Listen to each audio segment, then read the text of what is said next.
Rain fell heavily on the ancient cobblestone streets of Eldermire, a small town tucked away between looming mountains and dense forests.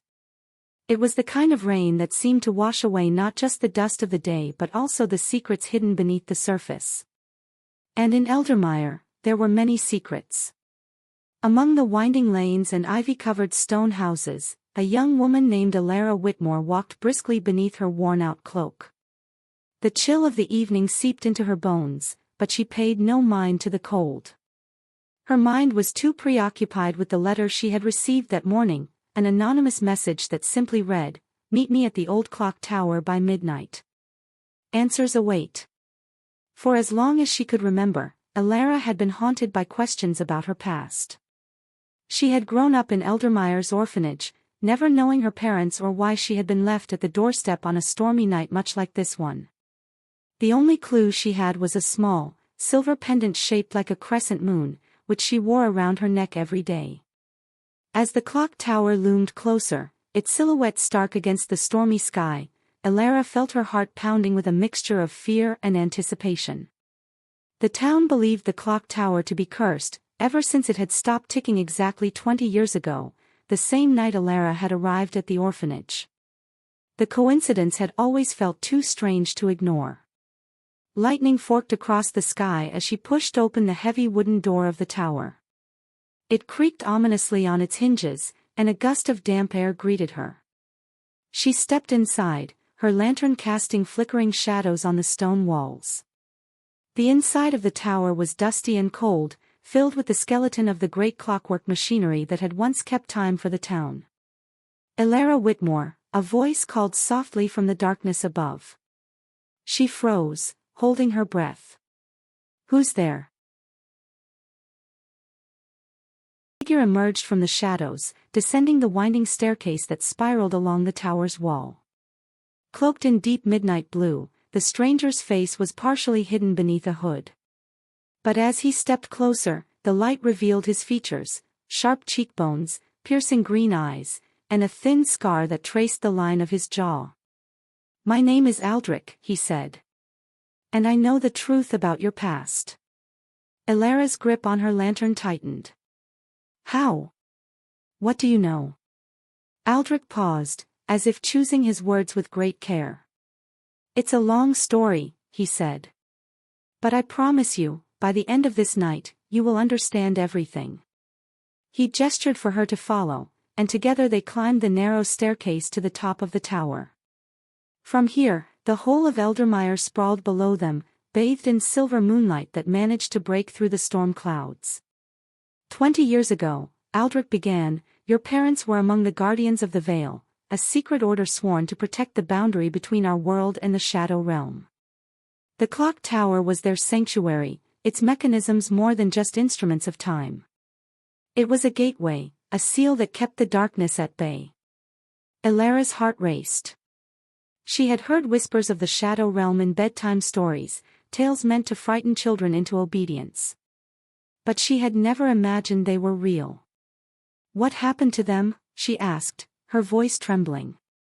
"They were betrayed," Aldrich said grimly. "One of their own sought power beyond imagining and shattered the seal. In their final moments, your parents managed to cast a protective spell over you, placing you at the orphanage for safekeeping. The pendant you wear, it's more than a keepsake. It holds." He spoke, Aldrich extended his hand. Hesitantly, Alara unclasped the pendant from around her neck and placed it in his palm. The silver crescent glowed softly in the dim light. "You were meant to inherit their legacy," Aldrich continued. "And tonight, you must decide if you are ready to accept it." A surge of emotions crashed over Alara, fear, doubt, but also a fierce determination. All her life, she had felt a void, an emptiness that could never be filled. Now, at last, she understood why. "What must I do?" she asked. Before Aldrich could answer, the tower trembled beneath their feet. A deep, guttural sound reverberated through the stone walls, as though something ancient and terrible had awakened. "They're coming," Aldrich said urgently. "The shadows have sensed the pendant's power." Without another word, he led her to the center of the tower, where a circular platform of engraved stone lay hidden beneath a tattered cloth. Together, they cleared it away, revealing intricate runes and symbols that pulsed with faint light. "Place the pendant in the center," Aldrich instructed. Elara did as she was told, and as the pendant touched the stone, the runes flared to life. A column of pale blue light shot upward, illuminating the tower's interior with an otherworldly glow. "Now speak the words of the seal," Aldrich prompted, reciting an ancient incantation. As Elara repeated the words, her voice grew stronger with each syllable. The ground shook violently, and from the shadows, dark figures began to emerge, wraith-like creatures with hollow eyes and twisted forms. As the incantation reached its crescendo, the light from the seal expanded outward in a brilliant wave, engulfing the shadows and dissolving them into nothingness. When the light faded, the storm outside had ceased, and the first rays of dawn pierced the horizon. Breathless, Elara looked to Aldrich, who offered her a proud, albeit weary, smile. "You have done what many believed impossible," he said. "You have restored the seal. But it's not over, is it?" Elara asked, sensing the truth. Aldrich shook his head. "No. The seal will hold for now, but there are still cracks in the barrier. If we do not act, the darkness will find another way through." Elara squared her shoulders, newfound resolve burning in her chest.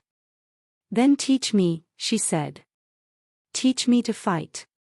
Teach me to protect our world." And so began Elara's journey, not as an orphan searching for her past, but as a guardian of the veil, destined to defend the boundary between light and shadow. In the weeks that followed, Elara trained under Aldrich's watchful eye.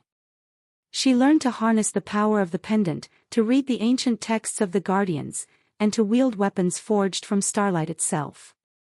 With each passing day, she grew stronger, her connection to her parents' legacy deepening. Yet, she could not ignore the growing darkness on the horizon.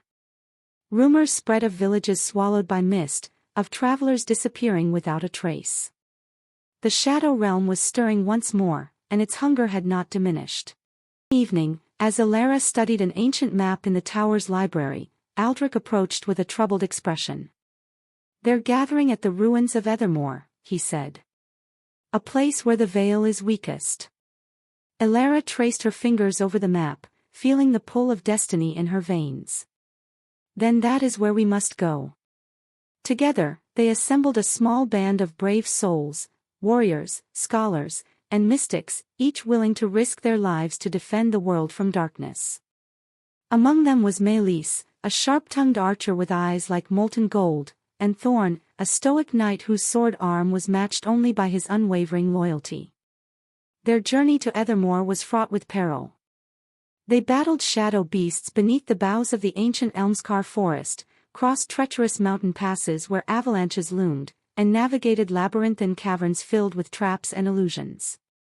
But through it all, Elara led with courage and wisdom beyond her years, earning the respect and trust of her companions. When at last they reached the ruins of Ethermore, they found the Shadow Court waiting, a council of dark sorcerers and creatures twisted by the corrupting power of the realm beyond. A fierce battle erupted beneath a sky swirling with storm clouds and shadow fire. Spells clashed with steel, and cries of defiance rang out across the battlefield. In the heart of the chaos, Elara confronted the leader of the Shadow Court, a figure cloaked in darkness, whose eyes burned with an unnatural crimson light. "You cannot stop the inevitable," the Shadow Leader hissed. "The veil will fall, and all will belong to the darkness." Elara raised her pendant high, its light piercing the gloom. "So long as I draw breath," she declared, "the light will never fade." With a surge of power, she unleashed the full force of the pendant's magic, weaving together the energies of her allies and the ancient runes she had studied tirelessly. A brilliant radiance engulfed the battlefield, banishing the shadows and sealing the rift once more. When the dust settled, the ruins of Ethermore were quiet. The Shadow Court had been defeated, and the veil restored. Exhausted but victorious, Elara turned to her companions, her heart swelling with pride and gratitude. "We have won this battle," she said, "but the war is not over. So long as there is darkness in the world, we must remain vigilant. Her words became the foundation of a new order, the Guardians Reborn, dedicated to protecting the realms of light from the encroaching shadows. And as dawn broke over the horizon, Elara Whitmore stood at the forefront, a beacon of hope and courage for all who would follow in her footsteps.